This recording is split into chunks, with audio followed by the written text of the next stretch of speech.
Hay una serie que sí lo recomiendo un poco para tener en cuenta este contexto, que es Los grandes gigantes de la industria, ¿no? Que es una serie de History Channel, me parece, en su momento, donde aparece cómo nace, cómo crece, se consolida, se expande la industria del vapor, del acero, del ferrocarril, de la electricidad, ¿no? Y se ve cómo en efecto se crean grandes fortunas, que tienen además un respaldo político también importante, pero claro, esta exacerbación de la industrialización tiene un costo, ¿no? En efecto, genera mucha riqueza en pocas manos, pero quienes trabajan, porque eso es trabajo manual básicamente, la pasan mal, ¿no? Hicimos en su momento el ejemplo de cómo sería una fábrica en esa época, recordarán, ¿no? Digamos que había muchas carencias y que esas carencias en efecto generaron un malestar que dinamizó a la sociedad en ese momento y que consiguió a través de una parte de revoluciones, hablamos de la Revolución Rusa o la Revolución Mexicana, o a través de nuevos consensos, ¿no? Que es el estado de bienestar europeo tras lo que fue la Primera Guerra Mundial, o el estado, bienestar no, el estado regulatorio sería en Estados Unidos tras el crack del 29, ¿no? En efecto, hubo un cierto interés por lo social que no había antes y que marca un poco el contenido, la historia del llamado constitucionalismo social. Eso sería básicamente el proceso histórico que nos coloca en el momento en que se empieza a discutir y a reconocer derechos sociales fundamentales en las constituciones. Y las constituciones que en efecto reconocen esto, seguramente ustedes lo saben, porque Consti 1, ¿no? Son la Constitución de Querétaro, la Constitución del 17 que surge con la Revolución Rusa, la Constitución de Weimar del 19, que es una constitución socialdemócrata, diríamos, ¿no? Y que es la que antecede en efecto a la Alemania nacionalsocialista, ¿no? La constitución anterior, antes de la dictadura de Hitler, ¿no? También está la declaración de la OIT, ¿no?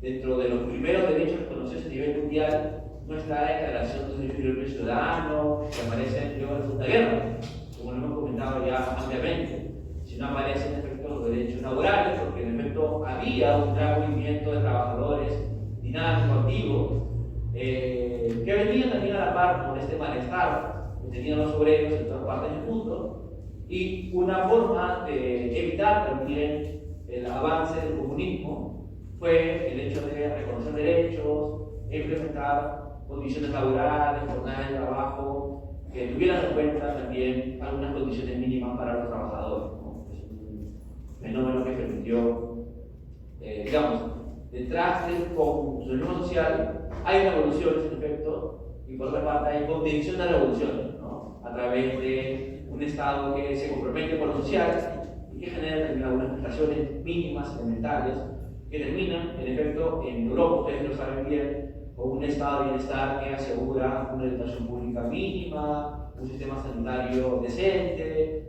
hay inversión en investigación, hay la posibilidad de acceder a vivienda, qué sé yo, de trabajo digno, en fin. Esta parte que decía que no me gusta mucho, ¿no? Porque se refiere a hitos históricos, y más interesante para mí siempre ha sido el poder hablar sobre los contextos, sobre los procesos, ¿no? Pero diríamos que esta parte general, muy general, sobre cómo es que aparecen los derechos sociales, y ahora nos vamos a hacer cargo de la otra parte, que es la parte de los contenidos conceptuales, ¿no? El marco conceptual que está detrás de esta problemática específica, ¿no?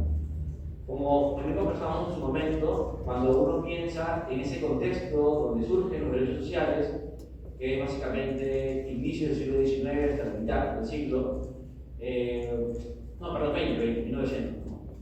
Siglo XX, inicios, 1917 en adelante, uno encuentra que hay derechos que aparecen de manera más emblemática y distintiva que otros, ¿no? Seguramente, como les comentaba, el que aparece primero, el que ha generado una tradición más rica, es el derecho laboral, ¿no? Con la jornada de las 8 horas, las mujeres trabajadoras, seguramente todos conocemos esas historias, no más de Chicago, en Perú también, ¿no? En fin. Luego también están derechos que siempre los vinculamos con las prestaciones del Estado en materia social, como es el caso de salud y educación, que es a lo que siempre me refiero, ¿no? Cuando yo pongo ejemplo de cómo los estados de Europa son estados sociales, lo primero seguramente que se nos viene a la mente es salud y educación. Pero también forma parte de estos derechos sociales otro tipo de prestaciones, ¿no? Que no son tan típicas y que, por ejemplo, en el caso peruano han dejado de ser reconocidas de manera expresa, pero están reconocidas de todas maneras en tratados y en la jurisprudencia del tribunal, ¿no? Como es el caso del derecho a la alimentación, el derecho a la vivienda y la seguridad social, ¿no? Que nosotros en el Perú lo vamos a ver con detalle la siguiente semana, porque vamos a analizar con detalle cada derecho específico.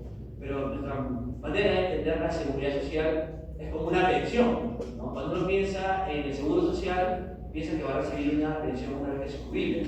Y en realidad la idea de seguridad social, ustedes deberían llevar el curso, lo van a llevar seguramente, me parece que en quinto o sexto año, que lleva seguridad social, ¿no?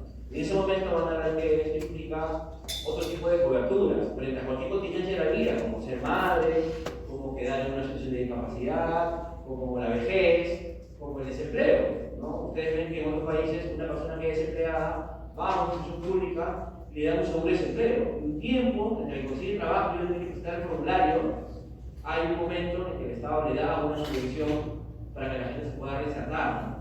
Entonces, claro, nuestra mirada peruana de seguridad social está reducida al mínimo, ¿no? Pero en efecto, detrás de este contenido hay varios otros que podríamos mencionar. Ahora, dicho esto, hasta este punto, parecería, en efecto, cuando uno piensa en derechos sociales, piensa en prestaciones por parte del Estado, así en materia educativa. El Estado, ¿qué cosas tiene que hacer? ¿Qué haría el Estado pensando en la educación como un derecho fundamental social? ¿Cuál sería su deber? Instalar escuelas públicas, garantiza que cualquier persona pueda estudiar. Claro, por ejemplo, escuelas públicas, ¿no? Sí. No solamente el acceso que deberían tener las personas, sino también la calidad de cada uno de sus servicios para garantizar un derecho. Creo que se debe ser muy intenciones, no solamente el acceso, sino hacer juego, como dicen, ¿no? Establecer su salud, sino también de que eso cuente con la calidad necesaria para ejercer ese derecho. Bueno, de acuerdo. Estamos solamente en la escuela, en efecto hay una dimensión que tiene que ver con la infraestructura, con construir escuelas, ¿de acuerdo? Hay un deber, obviamente, de que haya una cierta cobertura, como escuelas, profesores, aulas, luz, agua, seguramente, ¿no? Y también es cierto de que hay que mirar el contenido educativo, libros, currícula, que haya evaluación de los profesores, que en efecto se garantice de que los alumnos, una vez que dan las pruebas PISA y qué sé yo, tengan un rendimiento importante y que no simplemente uno vaya a calentar la carpeta y pase por la escuela y no genere un impacto significativo en su vida, ¿de acuerdo? En efecto son dos y más dimensiones, ¿no? Pero, sí. También la educación garantiza, ¿no? Que realmente sea accesible para todos. No solamente que se ponga en escuelas, sino que se ponga en escuelas en los lugares que hay. Claro. Vamos a ver la próxima semana, derecho por derecho, cuáles son sus contenidos, ¿no? Pero como bien dice Alexandra, necesitamos que haya accesibilidad, no en el sentido solamente de que haya escuelas, sino que yo pueda llegar a ellos, ¿no? Si la escuela está muy lejos y necesito tomar, como ocurrió en un caso peruano, que es el caso de Semana Ciesa, una canoa que me demora 2 horas para poder llegar a un colegio de ida y también de vuelta, en la práctica es una barrera. Y si la educación se da solamente en castellano, y yo lo que he hecho, no lo voy a poder educar. Y así como hay un montón de barreras culturales, idiomáticas, de distancia, que hacen de que, a pesar de que haya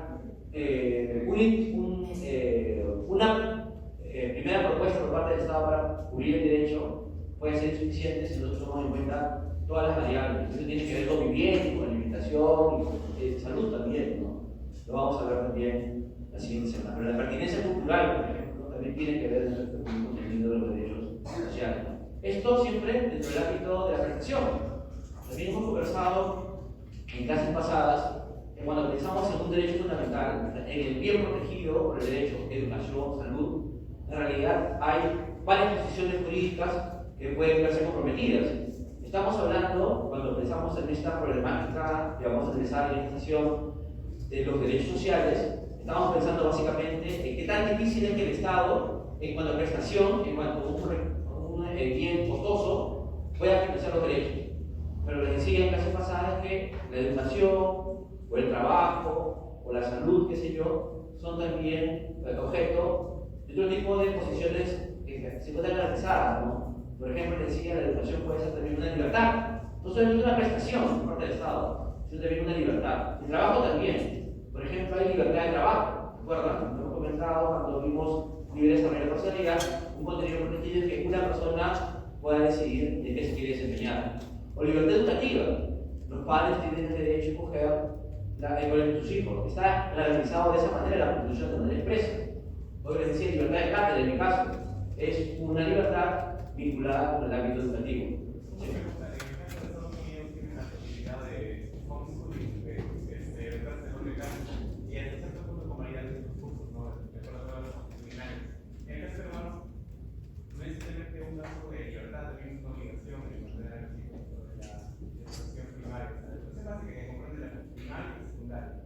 Sí hay homeschooling, ¿no? Sí hay, en Perú. Pero es difícil acceder a él porque necesitas tener unos estándares que son difíciles de cumplir. Pero sí, cuando yo tenía mi hija chiquita, empezamos a averiguar y es una posibilidad, ¿no? Hay gente que lo hace. ¿Y casarse como camarada familiar? Sí, pero tienes que convalidar. Es muy costoso porque necesitas financiarlo, que es carísimo. Pero luego el trámite para poder hacer que eso valga el sistema nacional es también pesado. Pero se puede hacer. Es posible, hay gente que lo hace. De alguna forma, y toda la educación secundaria, que dice de la secundaria, es una obligación antes de pasar a la universidad. Claro. Yo ocurre con las personas que, claro, cuentan con las actitudes para llegar a la universidad, pero tienen que estar obligados a pasar por la educación secundaria. Y generalmente la educación secundaria es igual en todo el país. Es como que una barrera, ¿no? Ante la posibilidad de hacer la educación universitaria. Claro, por supuesto. Es una barrera por la calidad. Seguramente a varias personas que hemos salido de sistemas públicos o parecidos públicos, la educación que hemos recibido no es una que nos permite ingresar directamente a la universidad. En algunos colegios públicos uno sale como bachillerato. Universidad internacional, ¿no? Con lo cual uno no solamente puede entrar a la universidad de frente, sino puede vigilar a la universidad de afuera. En Ecuador está la opción de universidad internacional, creo que está más llevada a la mayoría de colegios públicos, ¿no? Pero en caso peruano solo están algunos colegios. Algunos colegios, sí. Los COAR. Y más que acciones afirmativas son como que acciones que cimentan más el turismo dentro de la escuela. ¿Cómo se considera la existencia de los COAR? ¿Como es un nivel de éxito más alto o es una oportunidad para las personas? Es una buena pregunta. La respuesta rápido para poder continuar con la clase, pero yo diría de que esta vez que haya una más importante es que la educación sea inclusiva.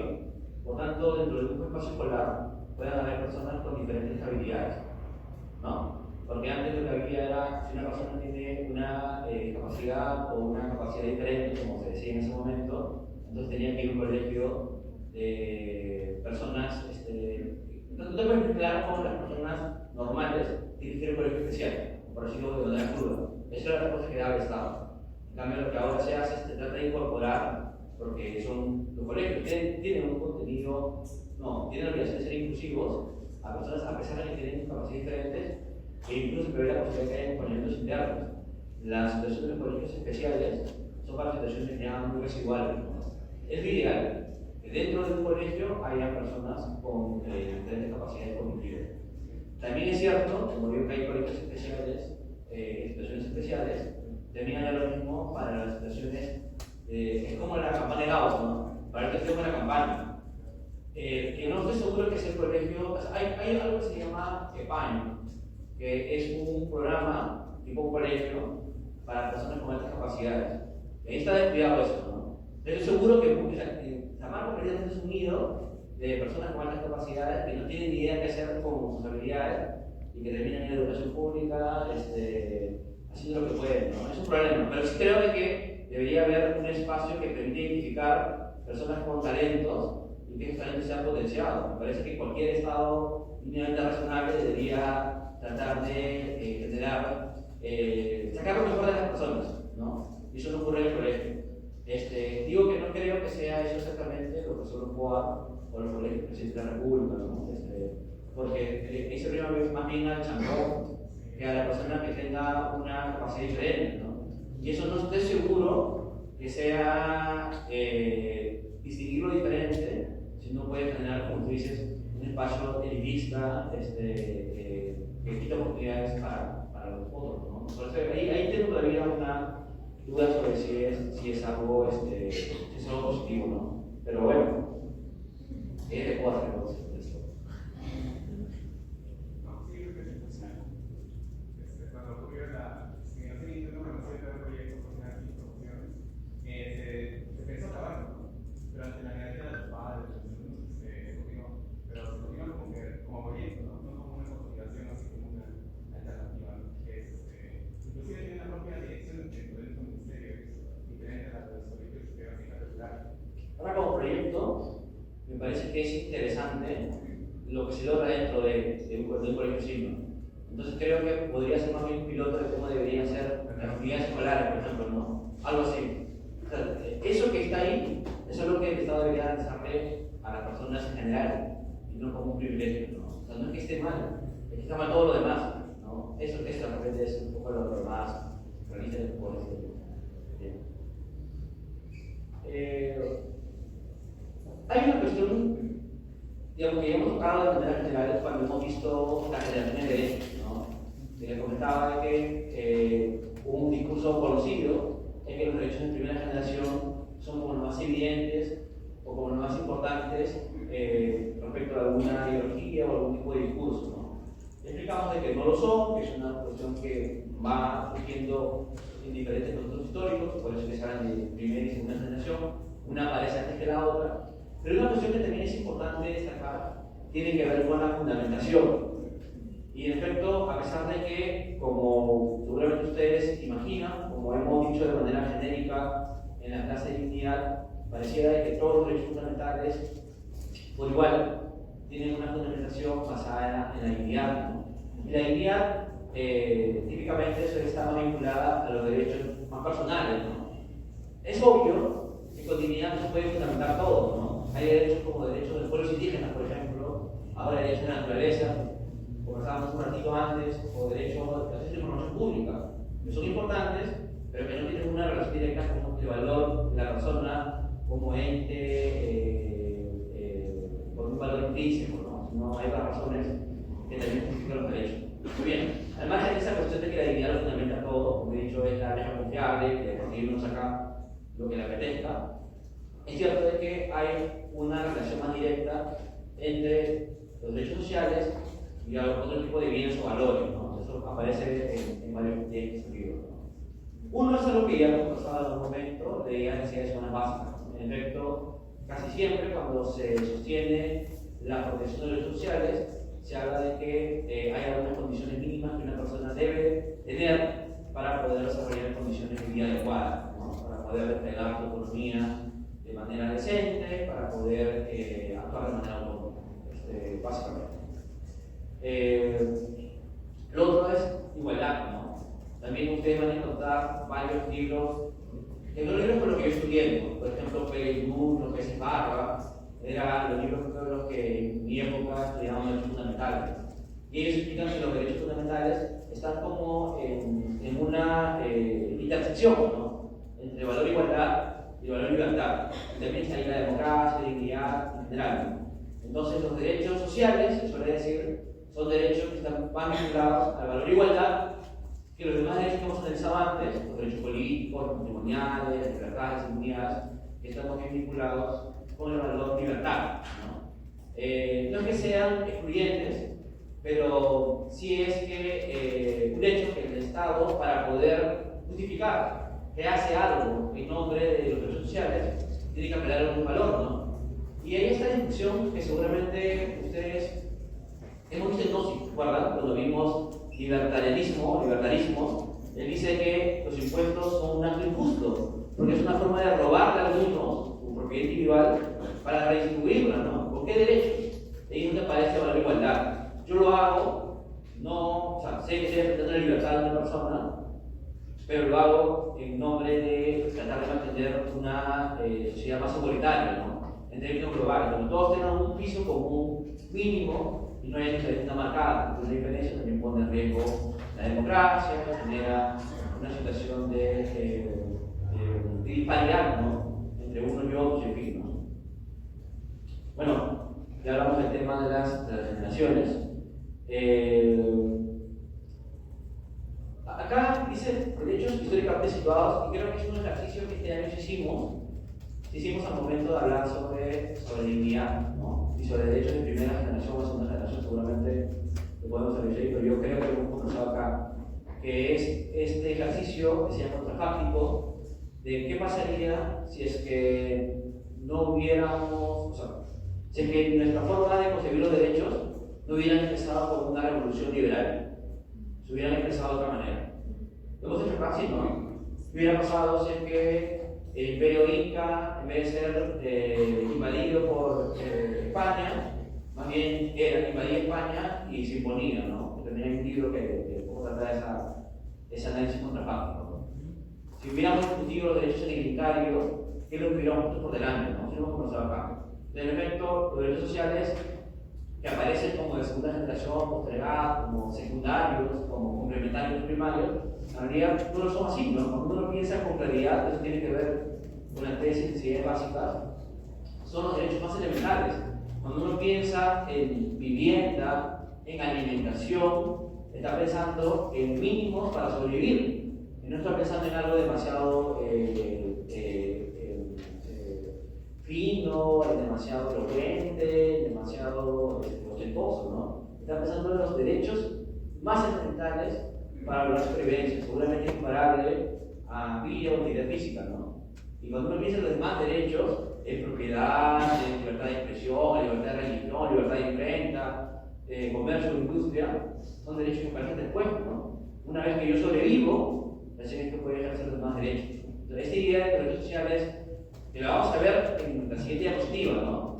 Son derechos que pueden ser postergados y que no merecen una atención urgente, depende en realidad en gran medida de cómo hemos construido históricamente los derechos y cómo esta construcción histórica de la que a partir de la cual se dirige una ideología ha impregnado en nosotros, ¿no? Todos tenemos una aproximación ideológica a los derechos fundamentales, aunque no querramos, y esa visión ideológica tiene que ver con lo que hemos aprendido en los primeros años, con lo que hemos escuchado en el colegio, con lo que vemos en la televisión, donde es muy fácil, en efecto, usar recursos para pagar policía que nos proteja la vida, pero es ser neutralizado que nos duela soltar plata para mejorar la educación, ¿no? O para mejorar la salud. Sabemos que hacer unos reportajes a cada momento, de hecho, que hace 2 domingos, creo, hacer unos reportajes sobre el estado de salud, que es una calamidad.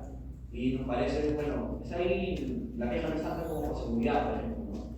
Pero vamos, derechos fundamentales son vitales, ¿no?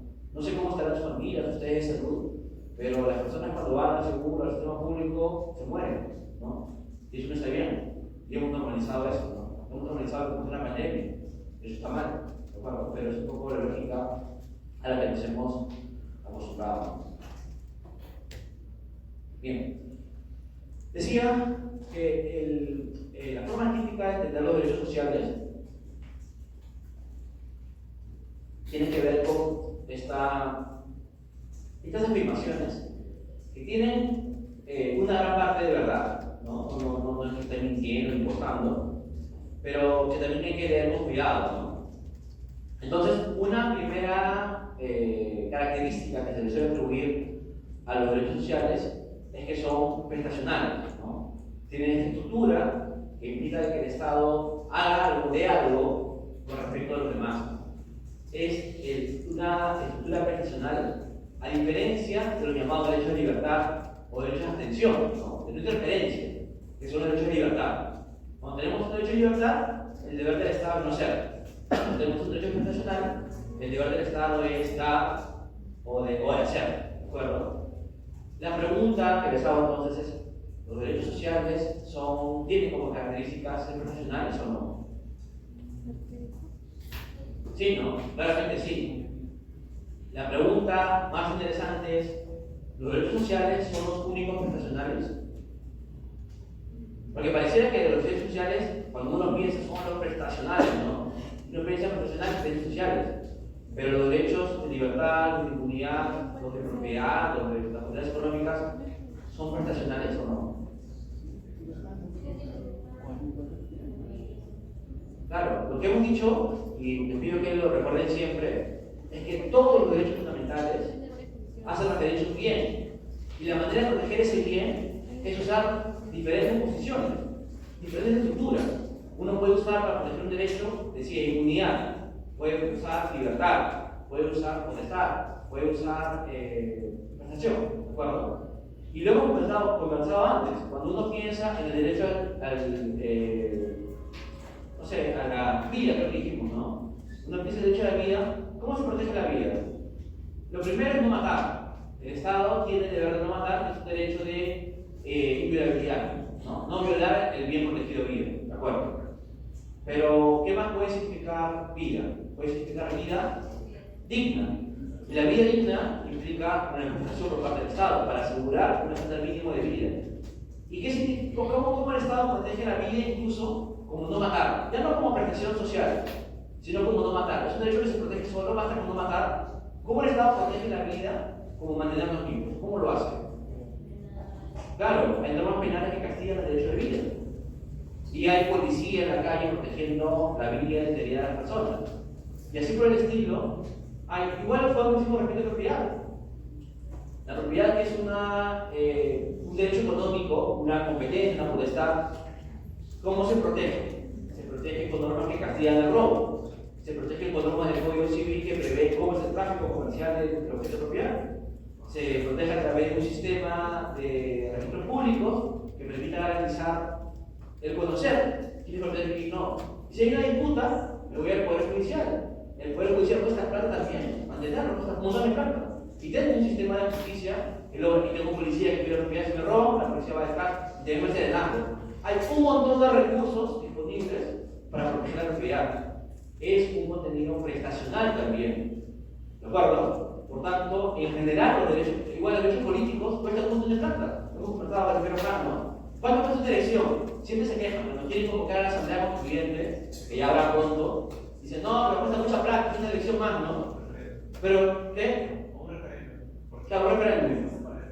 La legalidad. Por ejemplo, no, ¿por qué no llaman? Porque cuesta plata, ¿no? Todos los derechos cuestan plata. Y cuando quieren, pagan esa plata para que haya una elección. No pasa nada. Los derechos cuestan, todos los derechos cuestan. No se eligen porque cuestan. De hecho, que nadie dice, oye, ¿sabes que una elección cuesta? No hay que hacer elección del 2026. ¿Cómo van a decir eso jamás? Porque sabemos que los derechos cuestan, hay que pagar lo que cuesta el derecho. ¿De acuerdo? Entonces, en efecto, todos los derechos tienen una dimensión profesional, una inviolabilidad, el voto tiene una dimensión de inviolabilidad, tiene una dimensión de libertad, lo veremos luego. Y los derechos sociales, en contracara, también decía que tiene una dimensión de inviolabilidad y de libertad, ¿no? Decía el caso de la educación, pero también el caso del trabajo, lo he comentado acá, ¿no? El derecho al trabajo tiene inviolabilidad porque garantiza el derecho de no ser despedido de manera arbitraria. Yo no puedo romper esa relación laboral porque me da la gana. Y si lo hago, tengo un derecho a ser repuesto del cargo o una indemnización, ¿de acuerdo? En efecto, todos los derechos tienen esas dimensiones diferentes. No todo es prestación tampoco en el ámbito de lo social. Entonces, sí es verdad, pero no es la única verdad. Es más complejo que solamente decir que son profesionales, ¿de acuerdo? Lo segundo es que son programáticos, ¿no? Es decir, que requieren un programa, un desarrollo, que requieren políticas públicas, una regulación, un desarrollo legislativo, ¿de acuerdo? ¿Los derechos sociales son programáticos? La respuesta obvia es sí son programáticos. ¿Y los demás derechos no son programáticos? Por lo que hemos explicado hace un momento, todos los derechos requieren un desarrollo. No, decía propiedad. ¿Qué hago con la propiedad de la Constitución? Hemos conversado la semana pasada y pasada que los derechos económicos, las libertades económicas, son derechos de desarrollo legislativo obligatorio. Yo no puedo ejercer libertad de comercio, de industria o libertad contractual, no puedo disponer de propiedad si es que no lo hago conforme al Código Civil, o conforme al Código de Comercio, o conforme a la ley de sociedad que haya en el país, ¿de acuerdo? Es siempre requiere la ley y por tanto también son los demás en mayor o menor medida programáticos, ¿no? No es una novedad. Luego dice, son progresivos, deben ser satisfechos de manera gradual, poco a poco. y tiene sentido que los derechos sociales sean progresivos, ¿no? Si yo quiero proteger el derecho a la salud o a la educación, que son los derechos de los que siempre hablamos, pero que seguramente nos interpela más directamente, y me imagino, ¿no? Como decía su compañero, imaginemos que lo que los alumnos se merecen es un colegio como el COA. Entonces digo, no quiero menos que eso. Lo puedo hacer mañana, lo puedo hacer en un año, lo puedo hacer en 2 años, me va a demorar, no sé cuánto me va a demorar, pero me va a demorar bastante. ¿Por qué? Porque requiero de infraestructura, otros profesores, requiero seguramente más horas de clase, lo cual además creo que son colegios en los que uno duerma, vive ahí, ¿no? Son internados. O sea, imagínense, ¿no? Tanto chukis ahí internados, todos juntos, complicados, ¿no? Pero se requiere una estructura diferente, ¿de acuerdo? No es tan fácil decidir algo de la noche a la mañana, ¿no? Eso requiere inversión, requiere planificación, y por eso es que no puede ser, no se puede proteger de manera todo o nada, ¿no? Es algo que va avanzando poco a poco. ¿Lo mismo puede decirse de otros derechos o no? De la mano del principio de progresividad va el principio de no regresividad, que también aparece ahí abajo. Ocurren las cosas con esto, ¿no? Lo voy a decir ahora también. Cuando pensamos en que los derechos sociales tienen que ir avanzando poco a poco, está el problema de que, en efecto, son derechos que lo vamos a ver en un momento más que cuesta, ¿no? Y no tengo todos los recursos disponibles para poder satisfacer esos derechos en su máximo grado de demanda.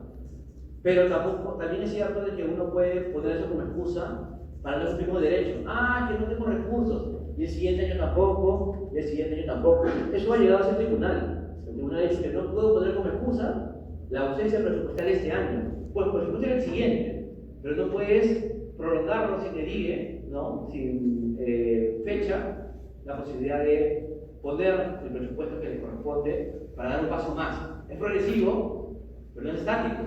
Tienes que ir avanzando hasta lo más que puedas, hasta el máximo de los recursos disponibles, lo que dice la normativa supranacional, ¿no?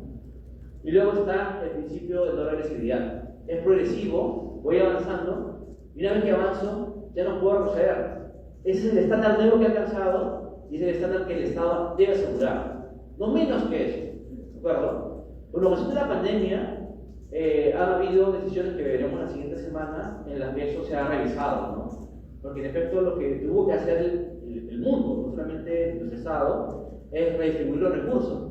Tenía recursos para salud, tenía recursos para educación, tenía recursos para tecnología, para promover el arte, y de pronto todos estábamos en pandemia y todos los recursos tenían que concentrarse en que la gente no se muera, ¿de acuerdo? Entonces, en efecto, bajamos estándares a nivel universal de protección de derechos sociales con la finalidad de garantizar otros. Pero es una situación excepcional. En general, el estándar es el estándar de no regresividad. Bien, dicho esto, primero le doy la palabra a Alessandra y tú eres la revista, ¿no? ¿O ya no?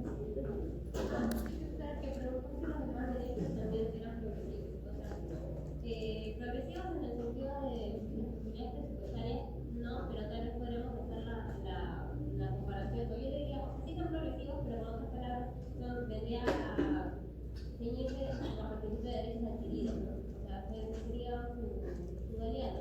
Y dentro de los derechos sociales son progresivos, pero los más derechos permiten la participación de derechos adquiridos que tampoco admiten una regresividad de derechos representados. ¿Perdón? ¿No? Sí. Justo lo que mencionaron se relaciona con la falta de inclusión de asistencia en el caso del Estado peruano. Yo estuve leyendo un poco eso en el tema de materia electoral. Y, por ejemplo, se garantiza no sé, que tiene que tener derecho a la salud. Sucede que el Estado, ya, debemos garantizarlo, pero ¿qué es lo que realmente se hace para cumplir con algo que ya, un derecho que ya se ha regulado? No sé si eso se relaciona con lo que mencionaron con Claro. En efecto, no regresividad. Sí, la no regresividad, como bien dice Alexandra, opera con todos los derechos. En general, el estándar que aparece como vinculado a derechos sociales es un estándar que se usa con todos. Si en materia de libertades, por ejemplo, en materia de matrimonio igualitario, que es una discusión frecuente, consagro un contenido garantizado y este no procede allá, porque también este principio de los derechos adquiridos no tiene que ver con lo presupuestario, tiene que ver básicamente con el derecho ya asegurado a una comunidad de una persona, porque yo he asentido que forma parte de lo que se corresponde con la dignidad de la persona, con los estándares que una persona merece como persona. Entonces no es algo que simplemente dependa de la ley, depende de los conceptos que se han construido detrás de ese reconocimiento tan importante como que algo que no es humano, ¿de acuerdo? O fundamental. A veces, ¿qué pasa cuando se ha violado un derecho? ¿Qué es lo que ocurre, no? En general, estoy hablando de los estándares o contenidos protegidos que deben asegurarse, ¿no? Por tanto, eso debe ir siempre mejorando y nunca retrocediendo. Puede ocurrir que el estándar se mantenga sobre lo que es protegido, por ejemplo, calidad ambiental de tal tipo, pero que ese estándar siempre sea violado. Ahora no estoy refiriendo al estándar. El estándar no debería bajar, pero puede ocurrir el efecto que porque no baja, el derecho sea frecuentemente vulnerado y lo que le corresponde al Estado, o al Tribunal Constitucional, o al Parte, quien sea, es asegurar que en efecto el Estado o la sociedad, o la empresa, cumpla con ese estándar, ¿no? Y en el amparo lo que ocurre típicamente es que tiene como finalidad, lo van a ver ustedes cuando vean procesal constitucional, pero lo que se dice en materia de amparo es que tiene un efecto restitutorio, es decir, devolver el estado de cosas al que estaba antes de la vulneración. O sea, no es una reparación en términos económicos, por ejemplo, ¿no? Una indemnización. Lo que yo tengo es que decir, si la vulneración es esta, bueno, tú verás cómo haces, pero lo deshaces y devuelves la situación en la que estaba antes de la agresión fundamental. Ahora, en materia de derecho ambiental, eso es difícil, porque si yo deforeste un bosque, va a demorar años en que, en efecto, vuelva a una situación no igual, de un bosque virgen, por ejemplo. Será parecida a la que estaba antes, ¿no? Y en general, ahí hay un problema, ¿no? Hay algo en otros países que se llama reparación integral, que también tiene como la Corte Americana, ¿no? Eso permitiría generar una forma de reparación que incorpora elementos que no son solamente de la restitución. Pero ¿qué pasa en el caso del amparo? Digo, ojalá que lo vean en el procesal. Pero en el amparo hay varios supuestos en los que ya no puedo volver a ver lo que pasó. Por ejemplo, hice un proyecto minero en un lugar donde había población indígena. Debe ser consulta previa. No hice la consulta previa, ya hice el proyecto. Y así lo sé porque voy a ganar. Las personas ya se movieron de allí, ya su cultura ya cambió, los dirigentes han fallecido, están las personas contaminadas, o el ambiente igual, ¿no? Ya contaminé, ya depredé, ¿cómo lo revierto? Entonces, ¿qué hacen los tribunales que tienen este modelo? Dicen, sustracción de la materia. Ya no puedo devolver la situación al estado anterior. Entonces, si procede la demanda, ya no tengo nada que hacer acá. Pero es la respuesta que se puede dar, porque no hay otra respuesta posible. ¿De acuerdo? Frente a eso, los tribunales el tribunal peruano incluso, ¿no? Ha creado respuestas creativas, ¿no? Por ejemplo, el problema no es individual, no es en este caso, sino un problema cultural. Resuelve el problema para todos los casos, para todos los casos. O sea, cada vez que hay un pueblo indígena, pues usted tú ves cómo lo aseguras. Pero no es una respuesta para el individuo, ¿te das cuenta? Es una respuesta que trata de resolver el problema de fondo, pero no el problema concreto. El problema concreto, creo yo, solo se podría solucionar con un enfoque de reparación integral. De hecho, el tribunal en una sentencia ha dicho, soy consciente de que los casos de consulta previa, por ejemplo, llegan al tribunal tarde, cuando el proyecto ya avanzó. En esos casos valdría la pena pensar en reparaciones, ¿no? ¿Cómo hago para tratar de devolverle a la persona lo que tenía, aunque no sea lo mismo que tenía antes, porque no se puede? Pero esa mirada es una mirada atracadora, porque es una mirada que convierte completamente lo que el amparo es, ¿no? Pero diría que por ahí habría que ir mirando, ¿no? No tenemos otra respuesta ahorita. Es una conclusión.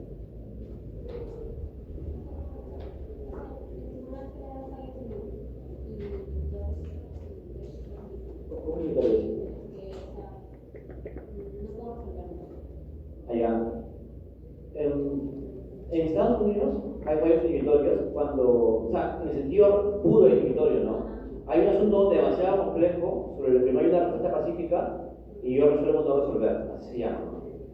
Eso no es el tribunal peruano.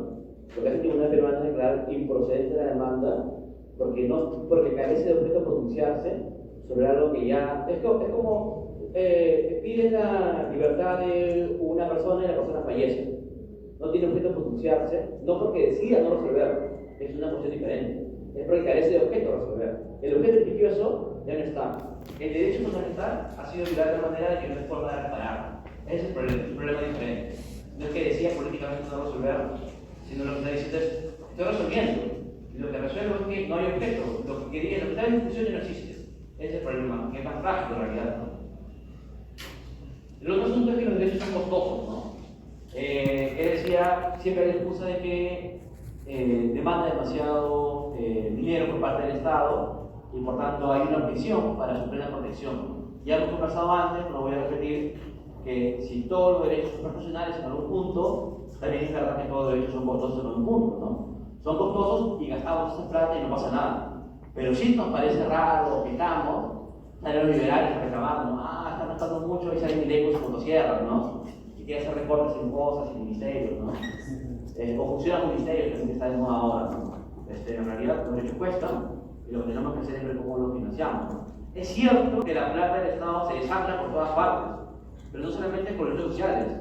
Con cualquier derecho fundamental seguramente habrá ocasión para robar, para la corrupción, para lo que quieran, o para el ineficiencia del Estado. Es verdad eso, ¿no? Pero que no le echen la culpa a los sociales. Que en general el Estado funcione mal y que no lo haga bien es un problema que comprende a todos los derechos fundamentales. Y lo último es lo más peleagudo, porque ahí sí no hay cómo objetar. Y es que los derechos sociales son típicamente directrices políticas. Es decir, esta idea de directrices aparece por primera vez en Dworkin, ¿no? Dworkin diferencia los derechos, que son principios, dice él, de las reglas, y luego agrega las directrices, que son especies de objetivos colectivos, dice, ¿no? Son decisiones tomadas por una mayoría que no pueden transgredir los bienes individuales, que son los principios o que son los derechos fundamentales, que son metas colectivas. Las metas colectivas son deberes del Estado que tienen como propósito alcanzar un fin deseado, un fin noble, un fin que va a beneficiar a varias personas, ¿no? Lo que criticaba Dworkin, como liberal que era, es que se pueda limitar un derecho individual que debe ser reconocido como un triunfo frente a las mayorías para obtener una meta colectiva, algo que los demás quieren.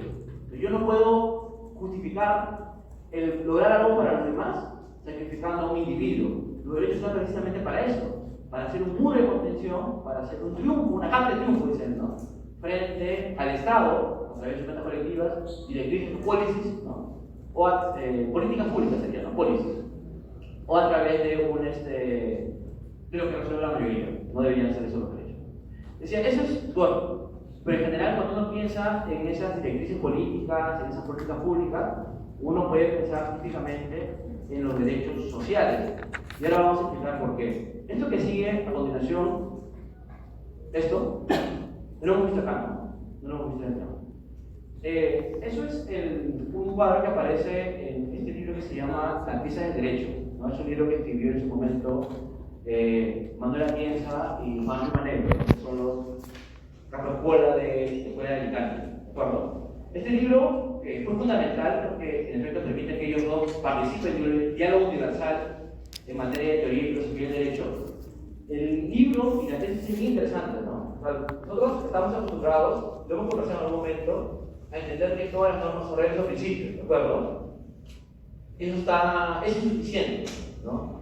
Hemos conversado en esta clase también con el amigo Hopper de que hay normas regulativas que regulan la conducta, a través de previsiones y obligaciones, y que esas normas regulativas, decimos ahora, pueden ser reglas o principios. Pero hay otro tipo de normas que también con Hopper, que son las normas de competencia. Una norma de competencia te da un poder para que tú crees una norma jurídica, para que tú codifiques esfera jurídica ajena. Esa norma no establece una obligación, establece una prohibición. Establece un poder, una competencia, una potestad para que tú crees normas, ¿de acuerdo? Normas individuales, en el caso de un contrato. Entonces, en efecto, hay más normas que no son reglas ni principios. ¿Bien? En ese cuadro, como digo, no voy a hacer la clase de enunciados jurídicos, pero las normas regulativas están allá arriba, las verdes, ¿no? Son reglas o principios.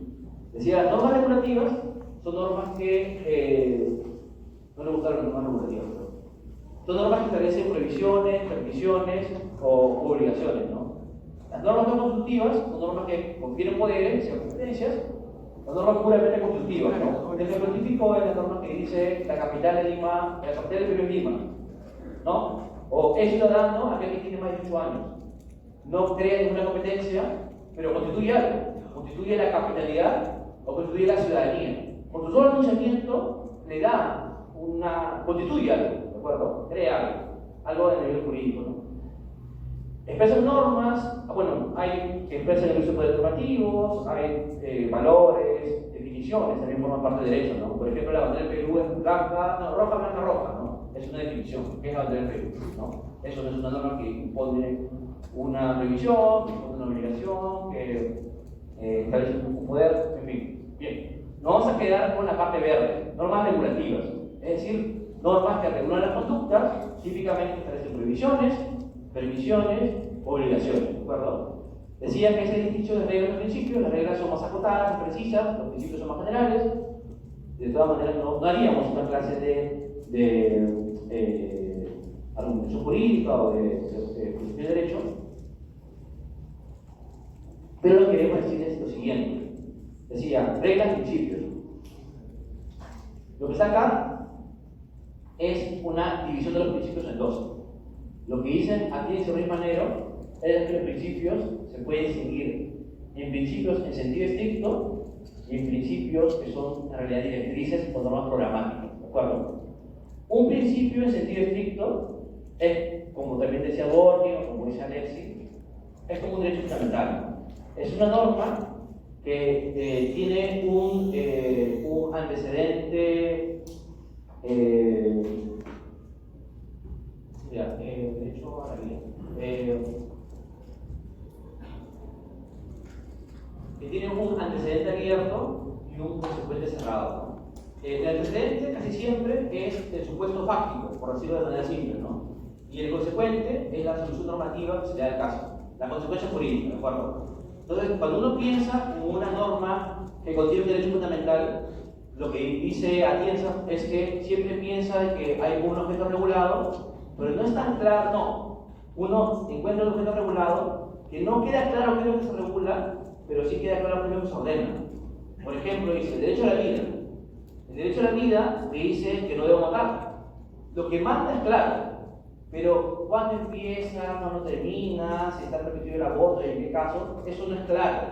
Por tanto, hay una discusión, una apertura con respecto del elemento fáctico, él dice el caso, ¿no? El antecedente, y sin la realidad con respecto del consecuente, ¿no? Una regla, dice Artista Ruiz Manero, también hay una división de reglas, ¿no? Pero una regla típicamente, por decirlo de manera simple, tiene un antecedente cerrado y un consecuente cerrado también, ¿no? Es claro lo que regula y es clara la consecuencia jurídica. Aquel que mata a otro, decíamos, merecerá la pena privativa de libertad, ¿de acuerdo? Es claro el supuesto de hecho, matar, y es clara la consecuencia jurídica, merece una pena privativa de libertad, ¿de acuerdo?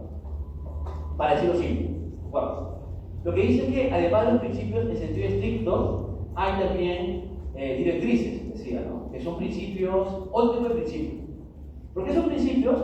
Porque también tienen un antecedente abierto, es decir, el supuesto regulado no es tan claro. Pero además de eso, tiene un consecuente, ¿no? Tiene un consecuente que más que apertura, establece una meta, una finalidad que hay que alcanzar, ¿de acuerdo? Y es la parte complicada porque a veces es difícil explicar qué sería esto que no tiene un supuesto de hecho claro y que en vez de establecer un mandato preciso de no hacer, por ejemplo, o de hacer, establece un objetivo que el Estado debe procurar. Entonces, para evitar especular sobre esto, he colocado acá algunos ejemplos para que nos podamos ver en la práctica, en la Constitución peruana, cuáles serían estos tipos de directrices, ¿no? Dice, la política nacional de población tiene como objetivo difundir y promover la paternidad maternal responsable, ¿de acuerdo? Dice eso. Entonces, ¿cuál es el deber del Estado? Es claro, hay un deber del Estado. El deber del Estado, dice, es difundir y promover la paternidad y maternidad responsable, ¿de acuerdo?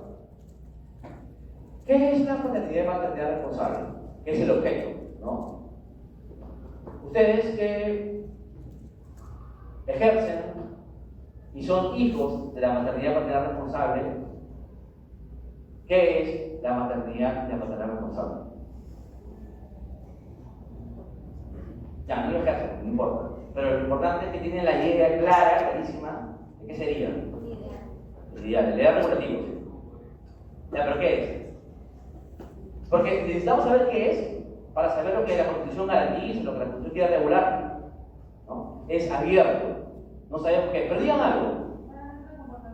¿Cómo? No acuerdo. Pero digo, ¿cuál es el contenido? Cumplir con tus obligaciones, educación, bueno, ¿no? Lo que se justifica en lo de padre potencial del tema de la pensión alimenticia y todo lo que eso conlleva, ¿no? Bienestar. Claro, ya los deberes de los padres para con los hijos. Ajá. Por ejemplo, mantenerlos con salud, educación, alimentos, todo lo ¿Es eso? ¿Sí? ¿Estamos de acuerdo? Cuando se puso ahí, en realidad se pensaba en la libertad sexual y reproductiva. Que en efecto no tengas un montón de hijos, sino antes era así, ¿no? Había programas de salud que decían maternidad, paternidad responsable, básicamente aprende a cuidarte, no andes por el mundo procreando por ahí sin ningún tipo de responsabilidad, ¿no? Y en la práctica hemos transformado esa idea de maternidad, paternidad responsable en lo que su compañera dice. En efecto, hoy día todos pensamos en este primer contenido y no en el otro. Pero en efecto, había un montón de programas de salud que tenían que ver con el ejercicio de la maternidad, paternidad responsable como el ejercicio responsable de las libertades sexuales y reproductivas. ¿De acuerdo? Entonces hay un contenido ahí que es variado, ¿no? Que no es tan claro. Ya, pero lo que dice es, el Estado tiene como objetivo difundir y promover. La pregunta es, ¿qué es lo que manda, lo que ordena? No el objeto, no el supuesto fáctico regulado, sino lo que hay que hacer. Y eso no es un deber, o sea, el deber es promover. Pero lo que es un estado de cosas que alcanzar. El estado de cosas que el Estado tiene que alcanzar es, en efecto, la difusión y la promoción. ¿Cómo se alcanza la promoción de la maternidad y maternidad responsable?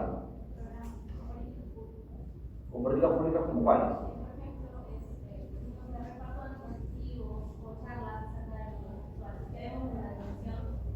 Y libertad reproductiva, claro. ¿Qué más? Con charlas. Y de pronto, le dan una charla y todos se vuelven responsables en ejercicio su libertad sexual. Difícil, ¿no?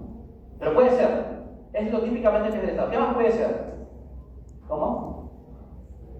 Había una propuesta de esas líneas, creo, respecto a los preservativos.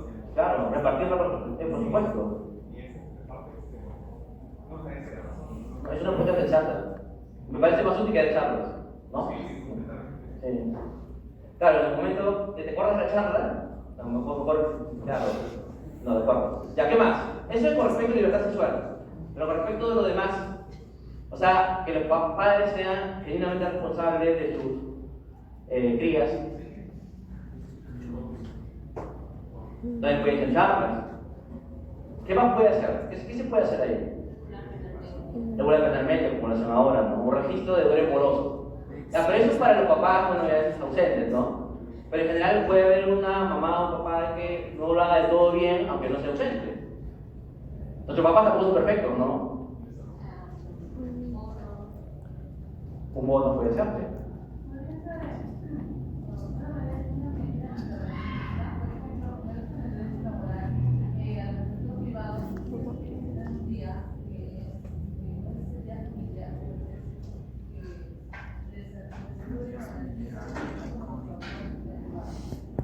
Es una buena política, ¿sí? Sería interesante, ¿no? En el Estado no hay.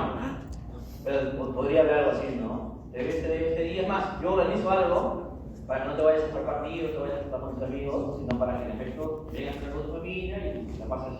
Claro, podría ser, ¿no? Hay varias formas de regular esto, ¿no? Entonces, ¿qué es lo que el derecho manda? No sabemos bien. Lo que dicen es que es una meta, y como es una meta, es una finalidad que hay que alcanzar, el Estado tiene varias formas de poder llegar a esa meta. Y eso no es algo que se puede imponer judicialmente. Eso depende de las consideraciones políticas, económicas, presupuestarias, qué sé yo, de técnicas por parte del gobierno, por parte del Estado. Y voy por lo siguiente. Dice, el Estado garantiza, es deber del Estado promover el desarrollo científico y tecnológico del país, ¿no? Para que todos sean unos cientifiquillos. La pregunta es, ¿qué es el desarrollo científico y tecnológico del país? Suena bacán, ¿no? Está en la Constitución además, ¿no?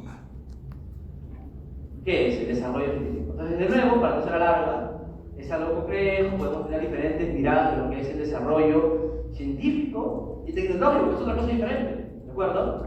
Y además dice que el Estado debe promover. Por tanto, el estado de cosas que quiere alcanzar es la promoción.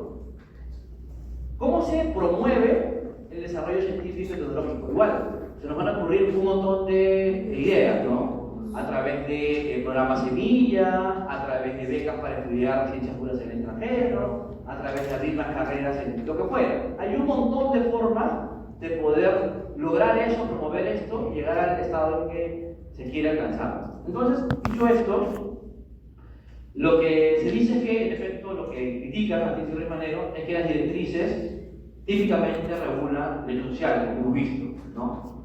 Educación, salud, todo tiene que ver con metas que el Estado se impone para poder satisfacer el derecho de la mejor manera posible, ¿no? Y las directrices, porque su estructura es así, plantean propósitos que no son claros y por tanto dejan un gran margen de acción para el poder político, para el legislador, para el Estado, al momento de implementar. Si es así, entonces la pregunta es ¿cómo es que se puede exigir algo concreto, algo líquido, a partir de un derecho social? Estamos acostumbrados nosotros a pensar que todo derecho social es exigible judicialmente, ¿de acuerdo? Porque el juez lee lo que dice la Constitución, uno lo lleva al amparo y el amparo le da como respuesta la protección de ese contenido.